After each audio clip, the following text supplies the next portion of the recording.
Live and direct. It's Sway in the morning. Right here on Shade 45.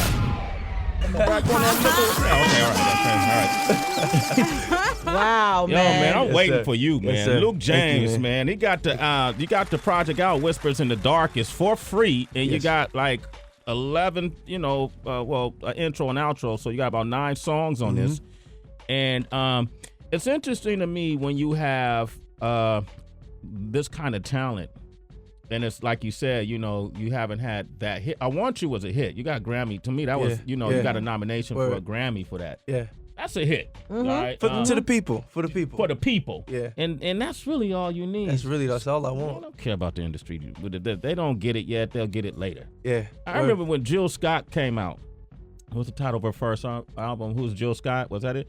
And she put this album out, and I think she might have sold 5,000 in the first week. Right.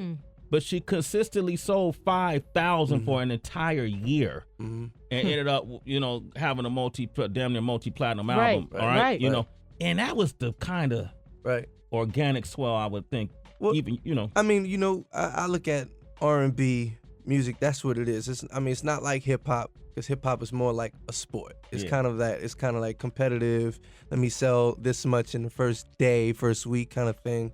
But R&B is supposed to be something that just gets on you, as life progresses. You know what I mean? You have, someday this song will come up. It may not get it right away, but something's gonna happen, and this song's gonna come about. Yeah, and it's gonna speak to you. But that's what R&B is, I think. I like that. Tracy, you asked him a question before the break. Right, because we were talking about his manager, Frank Gatson, and he sounded like such a perfectionist. So I wanted to see what kinks in you that he helped smooth out.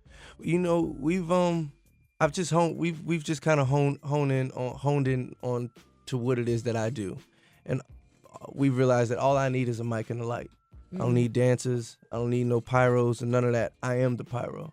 So to just stand there and sing, it just conveys something so different than me jumping around on stage. No cut to that, but that is what I'm bringing to the table.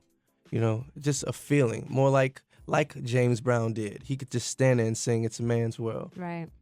Well, that's what I wanted to go back to. I was telling you while Oh God was playing, I said, this sounds like a soundtrack in your house. When I love to cook, I love to make drinks at home, but you need the right soundtrack to me when you frying chicken and you frying fish, you making grits and home fries. You need the right thing, because it takes you back to when you grew up and your mom and your aunties and your grandmother and everything in the was kitchen. so good. And everything was so good. And see, where did you get that inspiration from? So who are some of the people that you listened to back then? Because this sound, man, come on. That's gritty soul. Yeah. Well, I owe it definitely to my mother. She, enlightened me to a lot of music early on. A lot of people say I have an old soul, but I I merely believe it's because of my mother introducing me to Marvin Gaye. Right.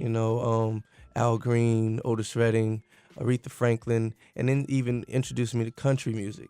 To Alabama, Reba McEntire, and then I didn't get into hip hop until I got into school, because my mother wasn't having it. I got older now, so she wasn't having it because a lot of cussing and all that. But then I had a homeboy across the street. His big brother, I wanted to be just like him, and all he listened to was Nas. So I used to want to listen to Nas, and the closest I got in my house to hip hop, I'm sorry to say, it was D'Angelo. My mother got with him until she heard him cussing. Yeah. Then she was like, Yeah, brown sugar. Yeah. So let me ask you, this Luke James is hanging out with us, Grammy nominated. He's on at the Mrs. Carter tour, right? That's right. With Beyonce, and so you got inside access to a whole lot. So, hey, dude, like backstage. Wait, come on. No, because she got a lot of dancers and a lot of wardrobe changing. Yeah. Oh, God.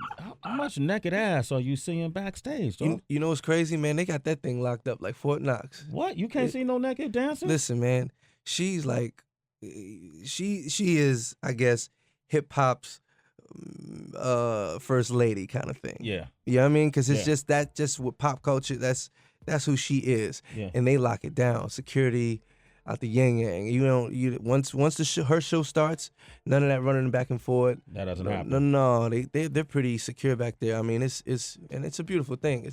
What has she said about your show? Because I know she's had to see it to put you on it. Oh, she's. I mean, what's crazy? Copenhagen was her first time really hearing my show. Just the way the arena was set up, and she was. I mean, apparently she's got me on for a reason. Yeah. To know that I can handle, I guess, a couple thousand people and keep them going until she's ready to go out. But I guess it was her first time hearing the crowd move to an opening act, and she was just astounded and I mean surprised by that whole thing. I mean, because I show no fear. Yeah. You know. Have y'all worked on music together? We have not. Have y'all talked about it? We have not. Man, you better get Beyonce on the track, boy. That's what you're playing, man. Talk to Frank, man. Frank, what are we doing here? What are we doing? Hey, I ain't, I'm not rushing the situation. I'm playing my part. Yeah. Slowly but surely. Yeah. Right. I feel like this is our duet right here, the tour. Thank you so much, B. Yeah, Thank you. Get her on with some vocals. It's Sway in the morning. Only on Shea 45.